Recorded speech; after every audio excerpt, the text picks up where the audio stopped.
இந்த ஞானம் எங்கே துவங்குகிறது? இது ரொம்ப முக்கியமான கேள்வி இல்லை. என்ன செய்யணும்னே தெரியாம இருக்கிற, இந்த காரியத்தை எப்படி நடத்துறதுன்னு தெரியல, இதை எப்படி முடிக்கிறதுன்னு தெரியல, இவங்கிட்ட எப்படி பேசுறதுன்னே தெரியல, அப்படிலாம் குழம்பி போய் உட்கார்ந்துருக்கிறோம்ல. இது எங்கே துவங்குகிறது? வாசிக்கலாமா?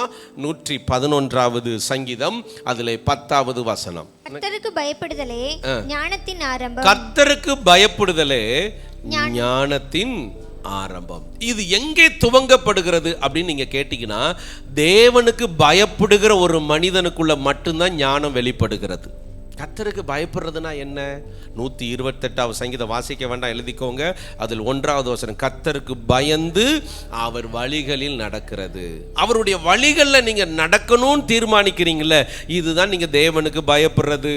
இப்போ நான் அறிவிப்பில் நிறைய சொன்னேன் உங்களை பார்த்து, குடும்ப ஜெபம் பண்ணிடுங்க, தனி ஜெபம் பண்ணிடுங்க, எல்லா ஜெபத்துலையும் வந்து கலந்து கொள்ளுங்கள் நான் சொல்லும்போது, அந்த இடத்துல உட்காந்துருக்கிற நீங்கள், ஆண்டவரே என் வாழ்க்கையில் ஜெபமே இல்லாமல் தான் இருக்குது ஆண்டவரே, இனிமேல் நான் இந்த குடும்ப ஜெபத்தை விடாமல் நான் பண்ணிடுவேன் ஆண்டவரே, இனிமேல் இந்த தனி ஜெபத்தை நான் பண்ணிடுவேன் நீங்கள் சொல்கிறீங்கல்ல, இதுதான் கர்த்தருக்கு பயப்படுறது.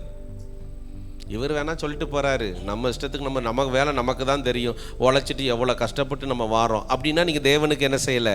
பயப்படலை. நான் இன்னைக்கும் சொல்கிறேன், நீங்கள் தேவனுக்கு பயப்படாமல் நிறைய ஆசீர்வாதங்களை பெற்றுக்கொள்ள முடியும்.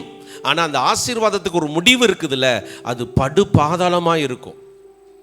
நீங்கள் தேவனுக்கு பயந்து அவருடைய வழிகளை நடக்கும்போது துவக்கம் நன்றாக இருக்காது, அது போராட்டமாக இருக்கும், நம்முடைய வாழ்க்கை எங்கே போகுதுன்னே தெரியாமல் இருக்கும். ஆனால் கர்த்தருக்கு பயப்படுறதுனால உங்களுடைய முடிவுகளை கர்த்தர் சம்பூரணமாய் மாற்றி கொடுக்க போதுமானவராக இருக்கிறார்.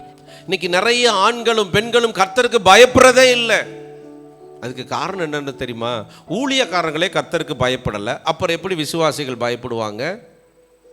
இன்னைக்கு நிறைய ஆண்டவருடைய பிள்ளைகள் முன்மாதிரியாக இருக்க வேண்டியவர்களே ஆண்டவருக்கு பயப்படாதப்போ விசுவாசிகளுக்குள்ள என்ன வராது? கர்த்தருக்கு பயப்படுகிற பயம் வராமல் போயிடும். அதைத்தான் நம்ம இங்கே பார்க்கிறோம். உபாகமம் 4:6, யோசுவா 1:7, ஆகையால் அவைகளை கை கொண்டு நடவுங்கள், ஜனங்களின் கண்களுக்கு முன்பாகவும், இதுவே உங்களுக்கு ஞானமும் விவேகமுமாயிருக்கும். எது? ஆண்டவருடைய வார்த்தைகளை, ஆண்டவருடைய கட்டளைகளை நம்ம கை கொள்ளுகிறோம்ல, இதுதான் ஞானம். பிசாசு உன்னை வளைச்சு கொண்டு போவான். எப்பா இதுதான்ப்பா, நீ என்னப்பா இவ்வளோ நாள் அப்படி நடந்துட்ட, இப்படி நடந்துக்கோன்னு சொல்லி நண்பர்கள் சொல்லுவாங்க. ஆண்டவர் சொல், வலது புறமும் இடது புறமும் சாய்ந்திராத, இதுதான் புத்தி. 119வது சங்கீதம் 100வதுல தாவீது சொல்றாரு, முதியோர்களை பார்க்கலும் ஞானம் உள்ளவர்களாய் கர்த்தர் மாற்றுவாராம். ஒரு முதிர்ச்சி அடைந்த ஒருத்தங்களுக்கு நல்ல ஞானம் நிறைய, ஏன்னா வாழ்க்கையில் நிறைய அடிகளை பட்டிருப்பாங்க, நிறைய கஷ்டங்களை பட்டிருப்பாங்க. இங்கே சொல்லப்பட்டிருக்கிறது, அதை பார்க்கலும் என்னது? ஞானம் உள்ளவர்களாய் கர்த்தர் நம்மளை மாற்றப் போகிறார். நீங்க பாருங்க, ஞானம் இல்லாம பிள்ளைகளை வளர்த்து இன்னைக்கு கஷ்டப்படுறீங்க, ஞானம் இல்லாம குடும்பத்தை நடத்தி கஷ்டப்படுறீங்க, ஞானம் இல்லாம பிசினஸ் நடத்தி கஷ்டப்படுறதெல்லாம் நாம தான். ஆனா அதுக்கு காரணமும் நம்ம தான். அதுதான் ரொம்ப வேதனையா இருக்குது. ஐயோ, என் பிள்ளைகளை சரியாய் வளர்த்திருந்தா, என் தொழிலை நான் சரியாக கண்காணித்திருந்தா, கர்த்தருக்கு பயந்து என் குடும்பத்தை நான் நடத்தி இருந்தா, இன்னைக்கு நான் கஷ்டப்பட வேண்டிய அவசியமே இல்லை. அன்னைக்கு பாருங்க, பார்வோன்ட்ட இருக்கும்போது ஆண்டவர் ஒரு கனவை காட்டுறார். யோசேப்பு வந்து அழகாத விலைக்கு சொல்றார், 7 வருஷம் நல்லா விளையும், 7 வருஷம் சரியா விளையாம பஞ்சமா இருக்கும், இந்த நாட்களை நீங்கள் பயன்படுத்தி கொண்டு அந்த நாட்களிலே வாழ்ந்து கொள்ளுங்கள். அப்போ பார்வோன் சொல்ற, உன்னை போல ஒரு ஞானவனை நான் பார்க்கல, அதனால நீயே இதுக்கு அதிகாரியாக இரு. தேவனோடு இருக்கிற பிள்ளைகளுக்கு கர்த்தர் சரியான ஞானத்தை கொடுத்து நடத்துவார். தேவனை விட்டு விலகாதங்கிறாரு. யோசேப்பு மட்டும் விலகி இருந்தார்னா இந்த ஞானம் கிடைச்சிருக்காது. என்னடா இது, என் வாழ்க்கையில் இவ்வளோ கஷ்டங்கள், அண்ணன் தம்பிகளை தூக்கி உள்ள போட்டானுங்க, அடிமையா கொண்டு போகப்பட்டேன், அங்கேயும் உண்மையாக தான் இருந்தேன், என் வாழ்க்கையில் என்ன பிரச்சனை? ஆனால் யோசேப்பு கர்த்தருக்கு பயந்தவராய் இருந்தார், பாவத்துக்கு விலகி ஓடுகிறவராய் இருந்தார், சிறையிருப்புக்குள்ள இருந்தா கூட கர்த்தரை நேசிக்கிறவராய் இருந்தார். இன்னைக்கு உங்க வாழ்க்கையில குறைவுகளுக்கு நடுவே நீங்க கர்த்தரை நேசிக்கிறதா ஞானம். நிறைவு வரும்போது தேவனை தேடிட்டு குறைவு வரும்போது புலம்புறாங்கள, அவங்களுக்கு தெரியல, ஞானம் இல்லை, தேவனை எப்படி பின்பற்றுவது என்பது அவர்களுக்கு தெரியாமல் இருக்கிறது. எது ஞானம்? யோசேப்பு எல்லாவற்றையும் பொறுமையோடு இருந்தார். ஆமேன் சொல்லுங்க. அப்போ கர்த்தரோட இருக்கிறதா ஞானம். பக்கத்தில் இருக்கிற கையை பிடிச்சி சொல்லுங்க, நீங்க கர்த்தரோட இருக்கிறதா ஞானம். மச்சானோட மாமாவோட நண்பர்களோட இருந்தா ஞானத்தையே இழக்க பண்ணிடுவாங்க. ஆண்டவர் ஒரு ஐடியாவை கொடுத்து உங்களுக்கு அனுப்பியிருப்பாரு, அவங்க ஒரு ஐடியாவை கொடுப்பாங்க, ஏய் அந்த வழி வேண்டாம், அது சரி இருக்காது. ஆனால் ஆண்டவருக்கு தான் தெரியும் அது சரியாக தான் இருக்காது, அதுக்கப்புறம் தான் சரியாக இருக்கும். அது புரியாமல் நீ போகிற, இப்போ எதெல்லாம் சரியாக இருக்குதோ அதெல்லாம் பின்னாடி சரியாக இருக்காது, அது உனக்கு தெரியாது. நான் உன்னுடைய பின்னாட்களை அறிந்திருக்கிற தேவன். அதுக்கு தான் ஞானம் கொடுத்து கர்த்தருடைய வழியில் நடன்னு சொல்கிறாரு. ஆமென், அல்லேலூயா.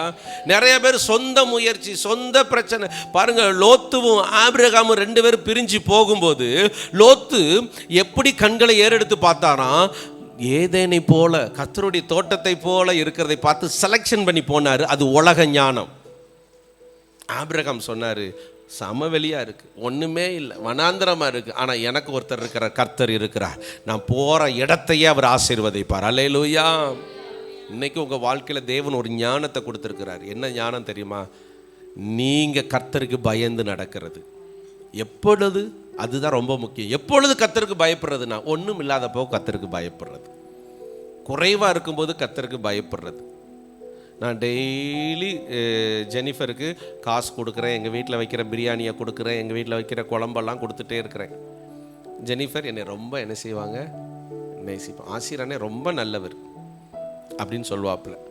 ஆனால் இதே நேரம் ஜெனிஃபருக்கு நான் ஒன்றுமே கொடுக்கறதில்ல. ஜெனிஃபர் கண்ணுக்கு முன்னாடியே ஜாஸ்மினை கூப்பிட்டு கொடுக்குறேன், ஜாஸ்மின் தான் வாங்கிட்டு போ பண்ணிக்க நல்லா இருமா. அப்போ ஜெனிஃபருக்கு என்ன வரும், இவர் கெட்டவர், கொடுத்தா நல்லவர், கொடுக்கலன்னா கெட்டவர், இதுதான் உலகம்.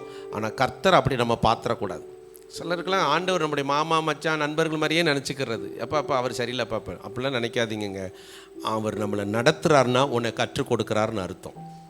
அவர் ஒரு வழியில் நம்மளை கொண்டு போகிறாருன்னா ஏதோ நமக்கு சொல்லி கொடுத்து பின்னாட்களில் நம்ம நன்றாக இருக்க வேண்டும் என்பதற்காக இதை கற்றுக் கொடுக்கிறார். எப்போ உன்னை நான் ஆசீர்வதிச்சிட்டேன்னா நீ பெரிய குழிக்குள்ளே விழுந்துருவ. அதனால் இப்பொழுதே உன்னை உருவாக்கி குழிக்குள்ளே விழுகாமல் போகிற அளவுக்கு உன்னை தயார்படுத்துகிறேன். ஐயா மிலிட்ரியில் இருந்திருக்காரு நம்ம பால்சாமி ஐயா. அவர் பயங்கரமான துப்பாக்கிகளெல்லாம் பயன்படுத்தியிருக்கிறார். அன்றைக்கி ஒரு நாள் டீ கடையில் உட்காந்துருக்கிறப்போ எனக்கு அப்புறம் நம்ம தண்டராஜ் ஐயாவுக்கெல்லாம் அந்த துப்பாக்கி எப்படி பயன்படுத்தினுங்கிறத விலைக்கு சொல்லிக்கிட்டு இருந்தார். ஒரே இதில் 100 குண்டு போகுமா. அப்போ கூட தண்டராஜ் ஐயா கேட்டார், பொருதி வச்சுட்டு ஓடிடுவீங்களான்னு கேட்டார். உடனே இவர், ஐயா அப்படிலாம் சொல்லாதீங்க, அது வெடிகுண்டு நம்ம ஊரில் போடுற அணிகுண்டு மாதிரி நினச்சிடாதீங்கன்னு சொல்லி அவருக்கு விளக்கத்தை சொல்லிக்கிட்டு இருந்தார் ஐயா. ஸோ ஞானம் இல்லை அவருக்கு, தண்டராஜையாவுக்கு அந்த ஞானம் இல்லை. அந்த எக்ஸல் சூப்பர் எப்படி ஓட்டணும்னு கேட்டால் சூப்பராக சொல்லிடுவார், மெக்கானிக் வேலை எப்படி பண்ணால் அவர் சொல்லிடுவார். எங்கே இருக்காரா? இருக்கார். ஸோ அப்படி பேசிகிட்டு இருந்தோம். அப்போது ஐயா மிலிட்ரியில் போய் இத்தனை குண்டுகள் அப்படியே பறந்து வருமா, ஐஸ் கட்டிக்குள்ளே இருந்துக்கிட்டு சுடுவாங்களாம். அப்படியே அவருடைய கதைகள்லாம் கேட்கும்போது எங்களுக்கு பிரமிப்பாக இருக்கும். ஆனால் ஐயா மிலிட்ரி வேலைக்கு சேர்ந்த அன்னைக்கே துப்பாக்கியை கையில் கொடுத்து போய் சுடியா அப்படின்னு சொல்லியிருந்தா நம்ம பால்சாமி ஐயா முன்னாடி இருக்கிறவனை தான் சுட்டிருப்பார்.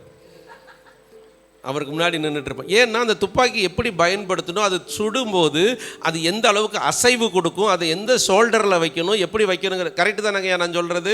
அதெல்லாம் கற்றுக்கொண்டு ட்ரைனிங் எடுத்ததுக்கு அப்புறம் சுடும்போது தான் எதிரியை சுட முடியும். இல்லைன்னா நம்முடைய நண்பனையே நம்ம சுட்டுருவோம். இதே போல தான் ஆண்டவர் உங்களுக்கு நிறைய ட்ரைனிங் கொடுப்பார். ஆமென், அல்லேலூயா. நிறைய ட்ரைனிங் கொடுப்பாரு, நிறைய கற்றுக் கொடுப்பாரு. எங்கே கற்றுக் கொடுப்பாரு? ஏசி ரூமுக்குள்ளே உட்கார வச்சு சுற்றி, இது மட்டன் பிரியாணி, இது சிக்கன் பிரியாணி, இது குஸ்கா, இதில் எது வேணும், தந்தூரி வேணுமா, எது வேணும், இப்படி வச்சு கற்றுக் கொடுக்க மாட்டார். மோசே அரண்மனையிலே சுகபோகமாய் வாழ்ந்து கொண்டிருந்தார். இப்போ ஆண்டவருடைய திட்டம் என்னன்னா, இந்த மோசையை கொண்டு தான் லட்சக்கணக்கான ஜனங்களை நான் கானானுக்குள்ளே கொண்டு போகணும். அப்போ என்ன பண்ணணும்? மோசையை பிரித்து எடுக்கணும். எங்கேருந்து பிரித்து எடுக்கணும்? எங்கேருந்து? அரண்மனைக்குள்ள இருந்து பிரித்து எடுக்கணும். நல்ல வாழ்க்கை அரண்மனை. எங்க பிரித்து எடுத்து கொண்டு போனார் தெரியுமா? வனாந்தரத்துக்குள்ள கொண்டு போயிட்டார். தண்ணி இல்லாத இடத்துக்கு கொண்டு போயிட்டார். அங்க எல்லாம் மலைகளும் அப்படியே வனாந்தரத்துக்குள்ள ஒண்ணுமே இல்லை. இன்னைக்கு நிறைய நேரம் நம்மளை பிரித்து எடுப்பார். சென்னையில் இருக்கிற ராஜேஷை பிரித்து எடுத்தார், ஜாஸ்மின் இங்கே கொண்டு வந்தால் இங்கே வனாந்தரமாக இருக்குது. ஆண்டவர் சொல்கிற, இந்த வனாந்தரத்துக்குள்ளே நீ கற்றுக்கொண்டால் உன்னை கொண்டு பெரிய காரியங்களை செய்வேன். விசுவாசிக்கிறீங்களா? ஆமென், அல்லேலூயா. என் வாழ்க்கையில் சில வனாந்தரத்தை பார்த்தேன். ஆக்சிடெண்ட்டாகி 6 மாதம் நான் படுத்திருந்தப்போ உலகமே இருண்டு போன மாதிரி எனக்கு இருந்துச்சு. எதுவுமே செய்ய முடியாத ஒரு நிலைமை. ஏன்னா டாக்டர்களும் என்ன சொல்லிட்டாங்கன்னா, இவர் நடப்பாரா நடக்க மாட்டாரான்ட்டாங்க. டாக்டர் சொன்னால் கூட நம்பிக்கையாக இருக்கலாம். எல்லாமே ஒரு வனாந்தரமாக இருந்தது. ஆனால் அதற்கு அப்புறம் தான் கர்த்தருடைய வல்லமையை பார்க்க முடிந்தது. அதை கற்றுக்கொள்ளும் பொழுது பொறுமையோடு நீங்கள் இருந்தால் நீங்கள் ஞானவான்கள். யோசேப்பு இருந்தாருங்க. குழிக்குள்ள கிடக்கும் போதும் பொறுமையா இருந்தார், அடிமையா இருக்கும் போதும் பொறுமையா இருந்தார், அங்க பொம்பளை பொறுக்கின் பேர் வைக்கும் போதும் பொறுமையா இருந்தார், நிந்தனைகளுக்குள்ள பொறுமையா இருந்தார், தூக்கி ஜெயில போட்டாங்க செய்யாத தப்புக்கு பொறுமையாத்தான் இருந்தார். இன்னைக்கு ஞானமாய் கர்த்தர் அவரை கொண்டு வெளிப்படுத்தி, உன்னை போல ஒரு ஞானவானன் அந்த பூமியிலே பார்க்கலடா, நீ தான் அதற்கு அதிகாரியா இருக்கணும்னு கர்த்தர் உயர்த்தினார். கர்த்தருடைய வழிகளில் நடக்கிறவன் எவனோ அவனே ஆசீர்வதிக்கப்படுவான். அப்போ உங்கள் தொழில், உங்கள் வேலை ஆசீர்வதிக்கப்படணும்னா நீங்கள் எதில் நடக்கணும்? ஞானத்தில். இந்த ஞானமே வரமாட்டீங்க, என்ன பண்ணுறது? அப்போனா யாக்கோபு 1:5 வாசிங்க. யாக்கோபு 1:5 இருக்கிற அத்தனை பேருக்கு நான் சொல்கிறேன், ஞானத்தில் குறைவுபட்டிருந்தீங்கன்னா நாளைக்கு காலையிலேருந்து இல்லை இன்னைக்கு நைட்லேருந்து ஆண்டவர்கிட்ட ஞானத்தை கேளுங்க. ஆண்டவர் எப்படி பேசணுங்கிற ஞானத்தை தாங்கப்பா, எப்படி செயல்படணுங்கிற ஞானத்தை தாங்க ஆண்டவரே. ஒருவன் குறைவுபட்டிருந்தால், ஞானத்தில் குறைவுபட்டிருந்தா அதை கொடுக்கக்கூடியவர் அவர். ஆண்டவரிடத்திலிருந்து ஞானத்தை கேட்டு பெற்றுக்கொண்டது யாரு? Very good. இத்தனை பேருக்கு மத்தியில் படக்குன்னு சொன்னது ஐயா தான், சாலமோன். நீங்கள்லாம் இருக்குமா அப்படின்னு யோசிச்சுட்டு இருந்திருக்கீங்க. நல்ல கவனிங்க. சாலமோன் 1 ராஜாக்கள் 3வது அதிகாரம் 9வது வசனத்தை வாசிக்கும் போது ஆண்டவர் உனக்கு என்ன வேணுமோ அதை கேட்டுக்கோங்கிறாரு. அப்படி உங்ககிட்ட கேட்டால் என்ன செய்வீங்க? இப்போ வேற ஒன்றும் இல்லை, திடீர்னு ஆண்டவர் வந்துட்டார். வந்து யாரை? பாக்கிய அக்காவை கூப்பிட்றாரு. பாக்கியம் சிஸ்டர், உங்களுக்கு என்ன வேண்டும் அப்படின்னு கேட்குறாங்க. உடனே அவங்க இன்னைக்கு மதியம் பக்கெட் பிரியாணி வேண்டும். ஏன்னா இன்னைக்கு மத்தியானத்தை குறித்து தான் நம்ம யோசிப்போம். ரெபேக்கா உங்கள்கிட்ட என்ன வேணும்னு கேட்டால் என்ன சொல்வீங்க? அந்த கிரைண்டர் ஆட்டுற கல்லுக்கு ஆண்டவர் ஒரு கைப்பிடியை போட்டு தாங்க, நானும் ஒரு 2 மாதமாக நான் போராடிக்கிட்டு இருக்கேன், அந்த கைப்பிடியை போட்டு கொடுத்தீங்கன்னா. ஆண்டவர் சொல்கிறார், கைப்பிடி போடுறதுக்கு நான் வரலம்மா, உன்னையே கைப்பிடிச்சு தூக்குறதுக்காக நான் வந்திருக்கேன். ஸோ நம்ம கேட்கறதுக்கு கூட என்ன வேணும்? ஞானம் வேணும். ஆமென், அல்லேலூயா. எதுக்கு வேணும்? கேட்கறதுக்கு கூட ஞானம் வேணும். அப்போ சாலமோன் உட்காந்து உனக்கு என்னப்பா வேணும்னு கேட்டால் அவர் சொல்கிறார் 9வது இதில் வாசிங்க வேகமாமை, ஞானமுள்ள இருதயத்தை தாரும் ஆண்டவரே. இப்போ ஆண்டவரை பிரமிச்சு போயிட்டார். எப்பா நீ என்னென்னமோ கேட்ப நினைச்ச, உன் ஜெபம் எனக்கு உகந்ததா இருக்கிறது, அதனால நீ கேட்காத ஐஸ்வர்யத்தை நான் உனக்கு தருகிறேன். ஒரு ஆமீன் சொல்லுங்க. நீ கேளாத ஐஸ்வர்யம், நீங்க எதிர்பார்க்காத நன்மைகள் வேணும்னா இயேசுவே போதுன்னு சொல்லி பாருங்க. நான் ஒரு கதை சொல்லுவேன், அது 2-3 கதை வச்சிருக்கேன். ஒரு கதை சொல்றேன். ஒருத்தர் வந்து பெரிய பணக்காரர். அவர் என்ன பண்ணிட்டார்னா வாழ்க்கையே வெறுத்து போயிட்டார். என்னடா வாழ்க்கை இது, அதனால் நம்முடைய சொத்துக்களெல்லாம் எல்லாருக்கும் கொடுப்போம்னு சொல்லிட்டு யாரெல்லாம் வந்து என் வீட்டுக்குள்ளே ஒரு பொருளை எடுத்துகிட்டு போயிருங்க அப்படின்னு சொல்லிட்டாங்க. எல்லாரும் வந்து அந்தந்த பொருளை பார்த்து எடுத்துகிட்டு, இந்த பூச்சாடி நல்லா இருக்கேன்னு ஒருத்தர் எடுத்துகிட்டு போயிட்டார், இந்த லேப்டாப் நல்லா இருக்கேன்னு ஒருத்தர் எடுத்துகிட்டு போயிட்டார், இப்படி ஸ்டாண்டு நல்லா இருக்கேன்னு எடுத்துகிட்டு போயிட்டார். ஆனால் ஒரு சின்ன பையன் மட்டும் எல்லாத்தையும் பார்த்துக்கிட்டே வரானே தவிர எதையுமே எடுக்க மாட்டேங்கிறான். இவரும் அவனையே கவனிச்சிட்டு இருக்காரு. என்னடா இது அழகான பொம்மை இருக்குது, அதை போய் எடுக்க மாட்டேங்கிறான் அப்படின்னு பார்த்துட்டே இருக்கும்போது இவன் சுற்றி வந்துட்டு கடைசியில் இந்த பெரியவர் இருக்கார்ல, அந்த முதலாளி இந்த வீட்டுக்கு, அவருடைய கையை இறுக பிடிச்சிக்கிட்டானா. அவன் சொன்னான் அவரை பார்த்து, இந்த பொருள் எல்லாத்துக்கும் நீங்கள் தான் காரணமாக இருந்தீங்க, நீங்கள் என் கூட இருந்தால் போதும் அப்படின்னு சொன்னானா. யோசித்து பாருங்க. அப்போ இது எல்லாமே அவனுக்கு கிடைச்சிருக்கும். ஆமென், அல்லேலூயா. அவருடைய சொத்துக்கள் எல்லாம் யாருக்கு கிடைச்சிருக்கும்?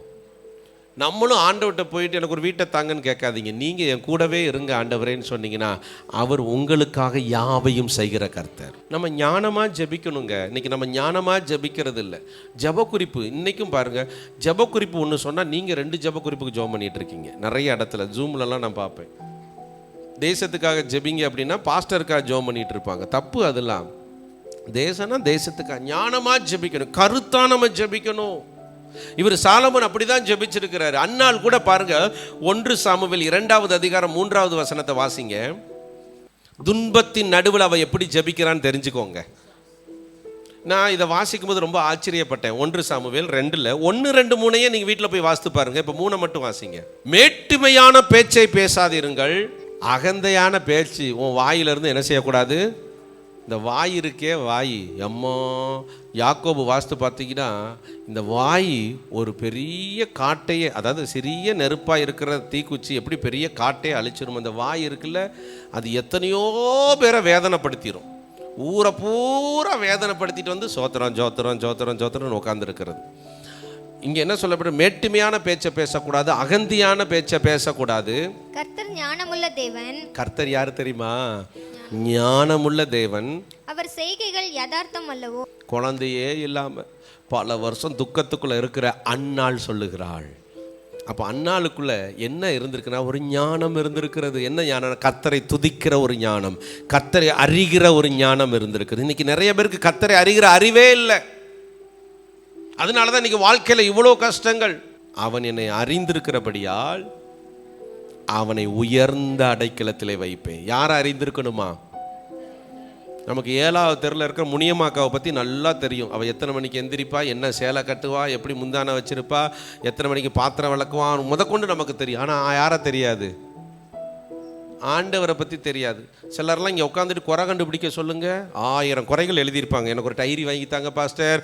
பாஸ்டர் டைரி நிறைஞ்சிருச்சு, 9:30 மணிக்கு இன்னொரு டைரி இருக்குமா? குறை கண்டுபிடிக்கிறதுக்குன்னு ஒரு ஆவி இருக்குது, அது நிறைய கண்டுபிடிக்கும். நீங்கள் மனுஷன்ட்ட குறை கண்டுபிடிக்க ஆரம்பிச்சிட்டிங்கன்னா உங்கள் வாழ்க்கை முழுவதுமே கண்டுபிடிக்கலாம். புரியுதா? ஆனால் எல்லாருமே மனுஷங்க தான். எல்லாருடைய வாழ்க்கையில் என்ன இருக்கும்? ஜெனிஃபர்கிட்ட ஒரு குறை இருக்கும், என்கிட்ட ஒரு குறை இருக்கும், ஜாஸ்மின் கிட்ட ஒரு குறை இருக்கும், மனோக்காட்ட ஒரு குறை இருக்கும். குறை இருக்கும். குறை இருக்கிறவனுக்கு பேர் தான் மனுஷன். பாவம் ஏதோ பதட்டத்தில் செய்கிறாங்க, அவசரத்தில் செஞ்சிட்டாங்க, என்னை பற்றி ஏதோ பேசிட்டாங்க அப்படின்னா நான் என்ன நினைக்கணும்னா, ஏதோ பதட்டத்தில் என்னை தெரியாமல் பேசிட்டாங்க, நாம் போய் நான் யாருன்னு அவங்களுக்கு சொல்லுவோம். ஏங்க நான் அப்படி பட்டவனே கிடையாதுங்க, நீங்கள் நினச்சிட்டீங்க தப்பா. அப்படி அந்த விஷயத்தை ரொம்ப ஹேண்டில் பண்ணுறதுல அதுதான் ஞானம். நம்ம குறை கண்டுபிடிக்கணும்னா எவ்வளோ வேணாலும் குறை கண்டுபிடிக்கிறவன் பெரியவன் அல்ல. நம்ம குறைகளுக்கு நடுவையும் நம்ம தேவனுடைய பிள்ளைகளாய் நடத்தையை காட்ட வேண்டும். ஆமென், அல்லேலூயா. அவளுடைய வாழ்க்கையில 1000 குறைகள் இருக்குது. ஆனால் அதெல்லாம் ஆண்டவர்கிட்ட சொல்லலை. ஆண்டவரே ஞானமுள்ள தெய்வம் ஆண்டவரே. அதான் 2வது வசனத்தையும் 1வது வசனத்தையும் வீட்டில் போய் வாசித்து பாருங்க. கர்த்தரை அப்படி துதிப்பா. யாரு? அன்னாள். அண்ணாளை பார்க்கும்போது எப்படி இந்த அண்ணாளுக்குள்ள அற்புதம் நடந்துச்சு. அவ துதிச்ச மாதிரி நீங்க துதிச்சிருக்கீங்களான்னு போய் வாசித்து பாருங்க. என்னைக்காவது ஒரு நாள் உட்காந்து இந்த அண்ணாளை போல், ஆண்டவரே மெட்டுமையான பேச்சு யாரும் பேசக்கூடாது, அகந்தையான சிந்தனை யாருக்குள்ளேயும் வரக்கூடாது, நீர் ஞானமுள்ள தெய்வம் ஆண்டவரே அப்படின்னு யாராவது சொல்லியிருக்கீங்களா? தாவீது எப்படிங்க ஆசீர்வதிக்கப்பட்டாரு? வேற ஒன்றும் இல்லை, கர்த்தர் ஐஸ் வைக்கிறதுல நம்பர் 1 தாவீது. நேற்றைக்கு கூட ஒரு வீட்டில் நான் ரெபேக்கலாக்கா வீட்டில் தான் அந்த வசனத்தை வாசிச்சுட்டேன்.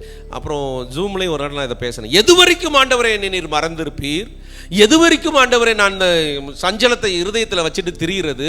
எது வரைக்கும் ஆண்டவரை சத்துரு என் மேலே உயர்த்துவான்? இப்படியே ஆண்டவரை கேள்வி கேட்டுருவார். கேட்டுட்டு கடைசியில் என்ன ஆண்டவருக்கு ஐஸ் வைப்பார் தெரியுமா? கர்த்தர் எனக்கு நன்மை செய்தபடியால் அவரை பாடுவேன். கேட்ட கேள்விலாம் பயங்கரமான கேள்வி. கேட்ட கேள்விலாம் எது வரைக்கும் ஆண்டவரை நீங்கள் இப்படி இருப்பீங்க, எது வரைக்கும் ஆண்டவரை என்னை மறந்துருப்பீங்க, எல்லாம் கேட்டுவிட்டு கடைசியில் ஆண்டவரே உங்களுடைய ரட்சிப்பினால் நான் களி கூறுகிறேன், அவர் எனக்கு நன்மை செய்தபடியால் அவரை பாடுவேன். ஏங்க இதுதான் ஒரு ஞானம். இது இல்லாதனால தான் நம்ம இன்னைக்கு ரொம்ப குழம்பி போயிருக்கோம். எத்தனை பிரச்சனைகள் உங்கள் வாழ்க்கையில் இருந்தாலும் இதுக்கு முன்னாடி அவர் நடத்தி இருக்கிறாரே அதை நினச்சி பாருங்க. அல்லேலூயா. அவர் மட்டும் உங்களை மறந்திருந்தா உங்க வாழ்க்கை எப்படி ஆயிருந்திருக்கும்? அவர் உங்களை மறக்கல, அவர் உங்களை கைவிடல, அவர் உங்களை விட்டு விலகல, உங்களை நடத்தி கொண்டே வருகிறார். அது போதும் ஆண்டவரே எனக்கு. இதுதான் ஞானம். அவள் அப்படி ஜெபிக்கிறார். நான் நம்புவேன் உம்மை மட்டுமே, என் வாழ்வின் நம்பிக்கையே நீர்தானையா, என் ஜீவன் நாட்களெல்லாம் என்றும் உம்மை சார்ந்திருப்பேன்.